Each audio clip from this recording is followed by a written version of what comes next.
2026 జనవరి 4న ఆంధ్రప్రదేశ్లోని భోగాపురం అల్లూరి సీతారామరాజు అంతర్జాతీయ విమానాశ్రయంలో తొలి కమర్షియల్ వాలిడేషన్ ఫ్లైట్ విజయవంతంగా ల్యాండ్ కావడం రాష్ట్ర విమానయాన చరిత్రలో ఒక కీలక ఘట్టంగా నిలిచింది. ఢిల్లీ నుంచి ఎయిర్ ఇండియా A320 విమానం సుమారు 11 గంటలకు భోగాపురం రన్వేపై సురక్షితంగా దిగింది. ఈ ప్రయోగాత్మక ప్రయాణంలో కేంద్ర పౌర విమానయాన శాఖ మంత్రి కింజరాపు రామ్మోహన్ నాయుడు, విజయనగరం ఎంపీ కలిశెట్టి అప్పలనాయుడు పాల్గొనగా డీజీసీఏ మరియు ఏఐకు చెందిన సీనియర్ అధికారులు, ఎయిర్ ట్రాఫిక్ కంట్రోల్, సేఫ్టీ మరియు టెక్నికల్ బృందాలు ఈ ల్యాండింగ్ను పర్యవేక్షించాయి.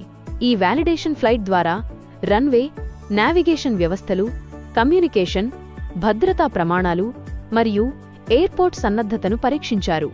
3.8 కిలోమీటర్ల పొడవైన రన్వేతో భారీ అంతర్జాతీయ విమానాలు కూడా దిగే సామర్థ్యం కలిగిన భోగాపురం విమానాశ్రయం భవిష్యత్తులో విశాఖపట్నం ప్రాంత ఆర్థికాభివృద్ధి, ఉపాధి అవకాశాలు మరియు అంతర్జాతీయ కనెక్టివిటీకి కీలక కేంద్రంగా మారనుందని అధికారులు తెలిపారు.